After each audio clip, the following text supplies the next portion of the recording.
Louisiana, 1843. The morning began like any other on the Duval Plantation. Thick air, the smell of cane syrup, and the hum of insects over stagnant water. But by nightfall, the main house was silent. Not a scream, not a whisper. Just the heavy stillness of blood drying on the cypress floor. They said it started with a girl named Clara, though no one could agree on her real age. Some swore she was 14. Others said she had been here since before the Duvals themselves. The records listed her as property, yet there was something about her. The way she never looked away when the overseer struck her, the way the other slaves avoided her shadow, that made the mist around the plantation seem heavier when she was near. When the sheriff arrived 3 days later, he found what was left of Henri Duval, the plantation owner, in 71 uneven pieces.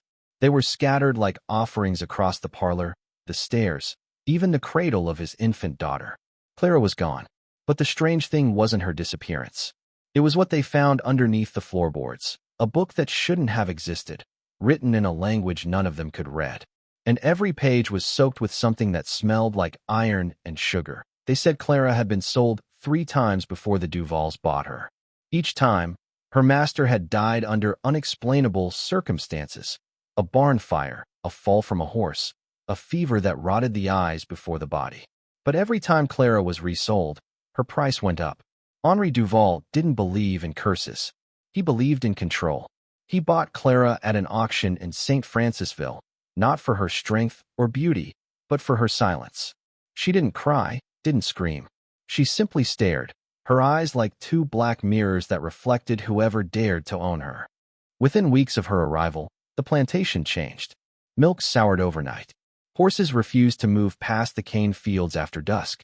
Henry's wife, Madeline, began hearing a lullaby from the slave quarters, a melody she swore her own mother used to hum before she went mad. One night, Henri took Clara to the old shed behind the smokehouse. The next morning, the workers found blood on the walls, but Clara was standing outside, untouched, her shift white as salt. When they tried to whip her for disobedience, the lash broke in half on the first strike. The overseer never returned to work. His body was found 3 miles downstream, half eaten by river crabs. From that day forward, the other slaves whispered that Clara wasn't meant to die, because something older than God was keeping her alive. The Duval Plantation was built in 1821, long before Henri inherited it, on ground that had once belonged to the Homa tribe. But no one mentioned the grave mounds buried beneath the sugarcane fields. No one, except Clara. When the sheriff's men tore up the parlor floor after the massacre, they found a book wrapped in skin. Not paper, not leather, but something that pulsed faintly when touched. The air turned cold when it was lifted. The sheriff dropped it instantly, swearing it whispered his name. The writing inside wasn't French or English. It looked carved, not written, like someone had dug the words into the flesh of the pages with bone. At the bottom of one page was a drawing of a girl kneeling before a tree, her hands dripping with what looked like blood and roots wrapping up her legs like veins. The priest from Baton Rouge refused to touch it. He said it wasn't scripture, it was an invitation. That night, the book was locked in the courthouse vault. By morning, the courthouse had burned to the ground. Nothing was left except the iron lock, still closed, and the faint smell of burnt sugar in the air. No one saw Clara again. But witnesses swore that in the swamp behind the plantation, a girl's figure could be seen walking on the water just before dawn, her feet never sinking, her dress floating, and her shadow moving the opposite way.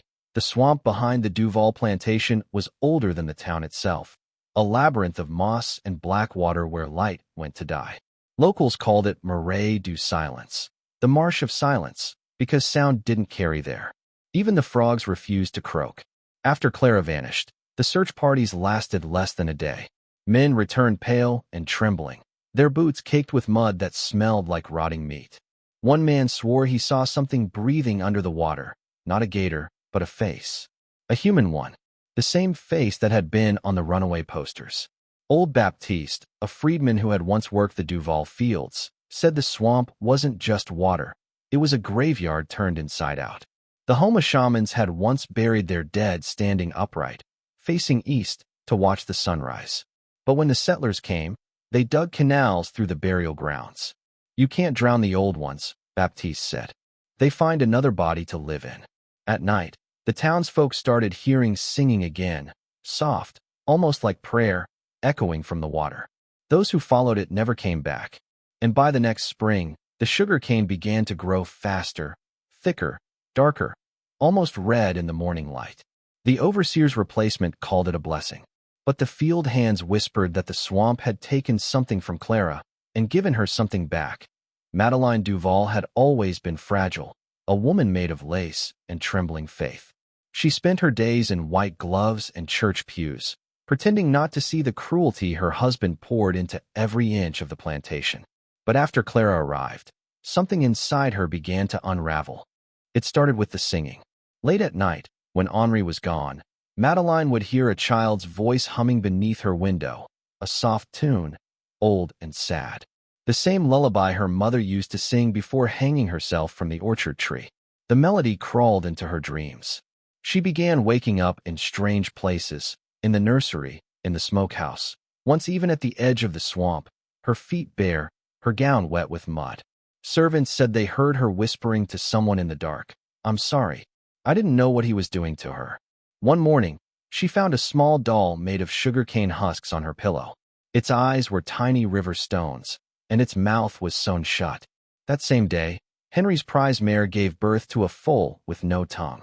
Madeline locked herself in the nursery and refused to eat. When the housekeeper finally broke in 3 days later, Madeline was gone. The windows sealed, the cradle empty. But the doll was still there. Only now, its mouth had been unstitched, and the little stone eyes were gone. Henri Duval never spoke of what he did to Clara. Not to his wife, not to his priest, not even to himself. But people heard things from the quarters, things that broke even the cruelest men. The sound of chains at midnight. The sound of a shovel scraping beneath the magnolia tree. When Madeline disappeared, Henri stopped sleeping. He sealed the nursery and burned Clara's quarters to the ground. He told the others she had been a witch, not a girl. But his voice trembled when he said it. He began drinking heavily, walking the fields at night, carrying a lantern that never stayed lit for long. He told the overseer he saw faces in the cane, mouths opening and closing, whispering his name. One night, he dug up the magnolia tree himself. Beneath the roots, he found a wooden box. Inside was a handful of dried petals and a small strip of cloth, a piece of Clara's dress. The same one she wore the night she vanished. That evening, Henri was seen heading toward the swamp with a pistol in his hand. He never came back. When they found him 3 days later, his body was scattered across the parlor floor, 71 jagged pieces, like someone had carved him apart with care, not rage. And written in his blood, on the wall above him, were the words, "I remember now." St. Amant Parish did not speak of the Duval massacre. The sheriff's report was sealed. The plantation was sold quietly to a banker from New Orleans, who never visited in person. Within a decade, the town's name was changed, the graves erased, the past rewritten. But memory is a patient disease. It waits. The new owners claimed the land was cursed. Workers vanished. Horses drowned in shallow water. The cane grew so thick it had to be cut with saws. Yet no one left. They said the soil there produced the sweetest sugar in the state, sugar that never melted completely, no matter how hot the fire. Children were warned not to wander past the old smokehouse. They said a girl's figure still stood there sometimes, head tilted, eyes black as oil. The elders whispered prayers in Creole when the fog rolled in, begging it to pass without stopping. And every year, on the anniversary of Henry's death, the swamp would overflow, not from rain, but from something rising beneath it. The water turned red for a single night. The next morning, the fields would bloom twice as fast. The parish priest called it a miracle. The old ones called it a debt being paid. In 1892, almost 50 years after the massacre, a historian named Samuel Durand came from New Orleans, claiming he wanted to preserve the forgotten stories of the South. He was charming, educated, and careless in the way only men of privilege can be. He found the old Duval estate half buried in weeds. The parlor still smelled faintly of sugar and rot. In the cellar, under rotted planks, he found the remains of the burnt book, its pages fused together like bone. He sent samples to Tulane University. A week later, he received a telegram. Material not of animal origin. Possibly human. Recommend destruction. Instead, Samuel kept it. At night, he swore he could hear the faint rustle of pages, like someone breathing. He began dreaming of a girl with empty eyes, standing ankle-deep in water, whispering, "Write it down." He did. And the more he wrote, the more he changed. His handwriting grew sharp, unfamiliar. His mirror reflection began lagging, like his body moved before his face did. In his final journal entry, he wrote, "She remembers everything, and she has found a way to use me." A week later, his boarding house burned to the ground. His typewriter survived, still warm, a single unfinished page inside it. The last word typed was Clara. By the early 1900s, sugar from St. Amant Parish had become famous. It was said to be sweeter, richer, with a metallic undertone that people couldn't quite explain. No one questioned where it came from. The refinery employed convicts, most of them black men sentenced for vagrancy. They worked under the same sun that once scorched the backs of slaves. Some said the factory was just the plantation reborn. Only the chains had changed shape. But strange reports started to surface. Workers claimed they saw faces in the boiling vats, mouths opening beneath the foam. Others said the machines would start on their own at night, grinding when the building was empty. A foreman named Ellis claimed he found a finger bone in a barrel of molasses. He took it to the manager, but by morning, Ellis had disappeared. His clothes were found folded neatly beside the riverbank.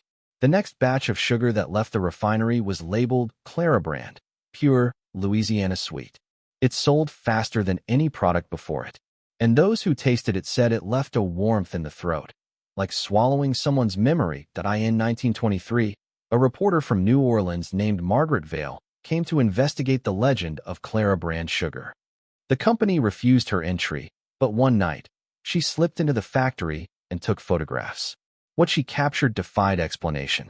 In every image, behind the steaming vats, a woman's figure appeared, faint but visible, dressed in white, her head slightly bowed. The same face appeared again and again, always staring directly into the lens. Margaret developed the photos in her hotel room. That night, the power flickered. The air grew sweet, unbearably so. When the maid entered the next morning, the walls were coated in a thin layer of crystallized sugar. Margaret was gone. Only her camera remained, its lens cracked from the inside. One photo survived. It showed the woman clearly now, standing ankle-deep in water, her eyes hollow, her mouth open as if singing. On the back of the photo, in handwriting not Margaret's, were 3 words. "She remembers you." By 1930, the Duval house had been rebuilt 3 times and burned down 3 times. The last owner, a preacher named Amos Carter, bought it cheap, claiming he would drive out the devil with the word of God. He lasted 6 months. Churchgoers said his sermons changed. He stopped preaching salvation and began warning of a hunger that wears a woman's face.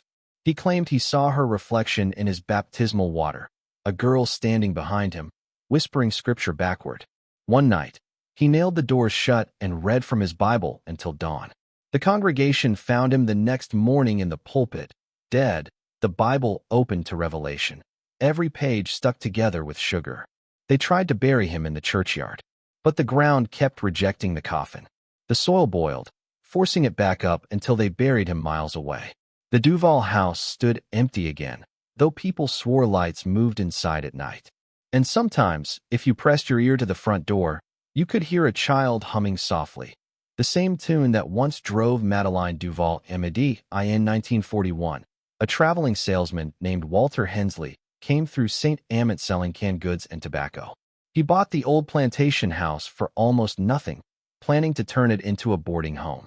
He wasn't superstitious, but within weeks, he started craving sugar, raw, unprocessed, straight from the cane. He ate it by the handful. It didn't matter how much he consumed, he never gained weight. His eyes began to hollow. His teeth grew sharp.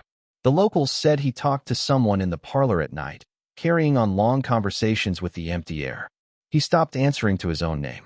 When a tenant peeked into his room, she saw him kneeling before an old book, one bound in cracked skin, whispering, "Teach me how to remember." A month later, the tenants vanished. The housekeeper found the kitchen filled with jars, each labeled with a name. Inside each jar was sugar. Only sugar. Walter was never seen again. But sometimes, travelers said they saw him in town, pale and smiling, handing out candy to children. And those children, when they laughed, had two voices. Not all who lived on the Duval land died. Some carried pieces of it inside them. In 1952, a woman named Evelyn Carter, the preacher's granddaughter, began having visions of a girl in white walking through her dreams, her eyes like mirrors. Doctors called it hysteria. Evelyn called it inheritance. She returned to the ruins of the plantation, now swallowed by moss and vines. Beneath what had once been the parlor floor, she found a small wooden cross tied with red thread. She cut it open. Inside was a single tooth, human, small, smooth. That night, Evelyn's husband found her standing in the field, the wind whipping through the cane. Her mouth was moving, but her voice wasn't her own. She remembers, it said. She always remembers. When Evelyn gave birth months later, the midwife fainted. The child was born with a thin white film over her eyes, like sugar glaze. By the time the baby was 3, she could hum a lullaby no one had ever taught her. In 1961, during a renovation of the old courthouse site, workers unearthed a metal vault beneath the foundation. Inside it was a book, brittle, blackened, pulsing faintly like a living thing. It was the same book the sheriff had hidden over a century before. The state seized it for historical preservation. But within weeks, the archivist who cataloged it quit his job, claiming he heard whispering every time he touched the pages. He said the language rearranged itself when he looked away. Before disappearing, he mailed a letter to his sister. It read, "I think it's her. I think she's trying to come through the paper." The vault was resealed. But security guards began reporting footsteps at night, like someone walking barefoot through the halls. The smell of burnt sugar returned. And one morning, the book was gone. In its place was a pile of wet cane husks, and a single line carved into the metal table. We remember now. By the 1970s, the parish had changed its name again. A megachurch was built where the plantation once stood, New Blessings Tabernacle. Its pastor claimed the land had been redeemed by grace. But the congregation grew fast, unnaturally fast. They served communion wine sweetened with local sugar. People said it made them feel warm and clean.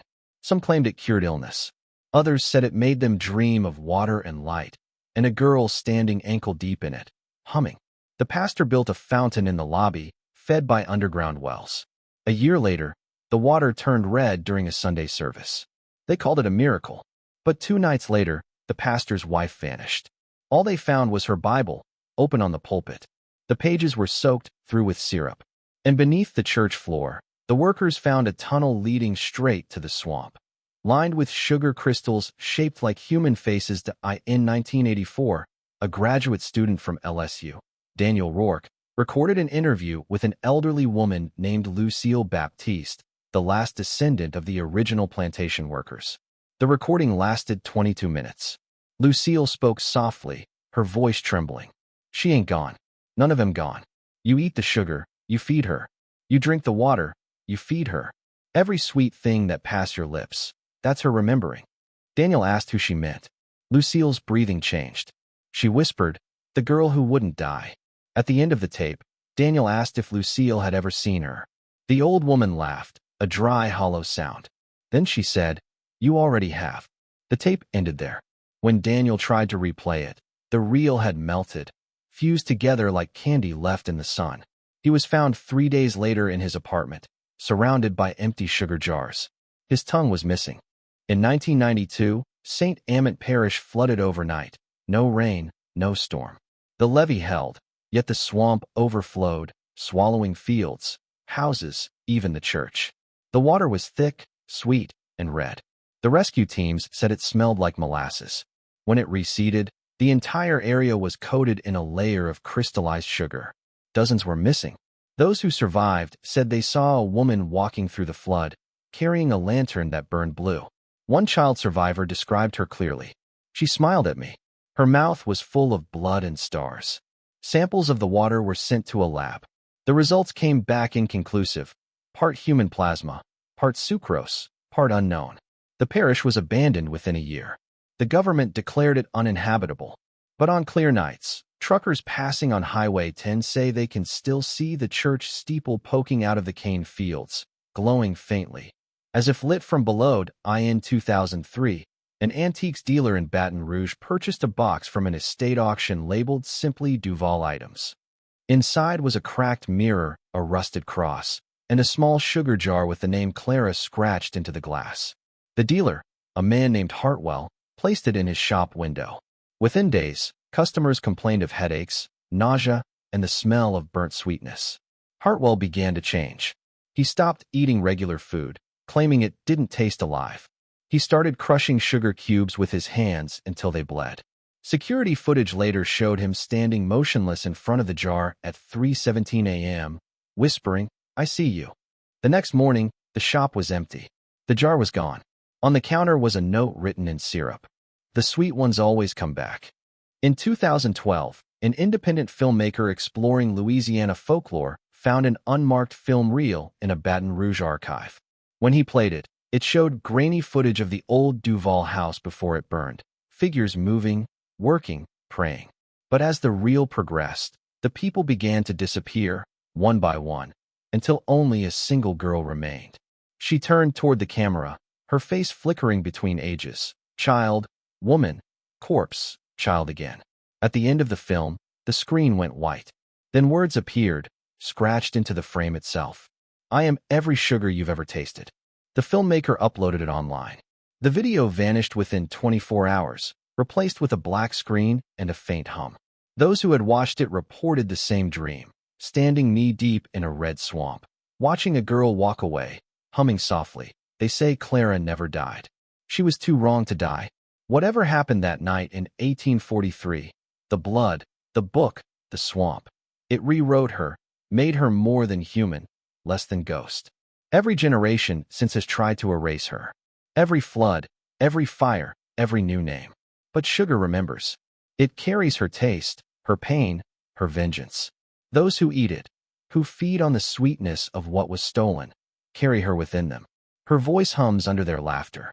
Her shadow flickers in their reflections. And somewhere, beneath the cane and the water, she waits, not to be worshipped, not to be forgiven, but to be remembered. Because what they did to her never ended. It only changed flavor. And when you taste something too sweet, something that feels alive on your tongue, remember, you're not just tasting sugar. You're tasting Clara.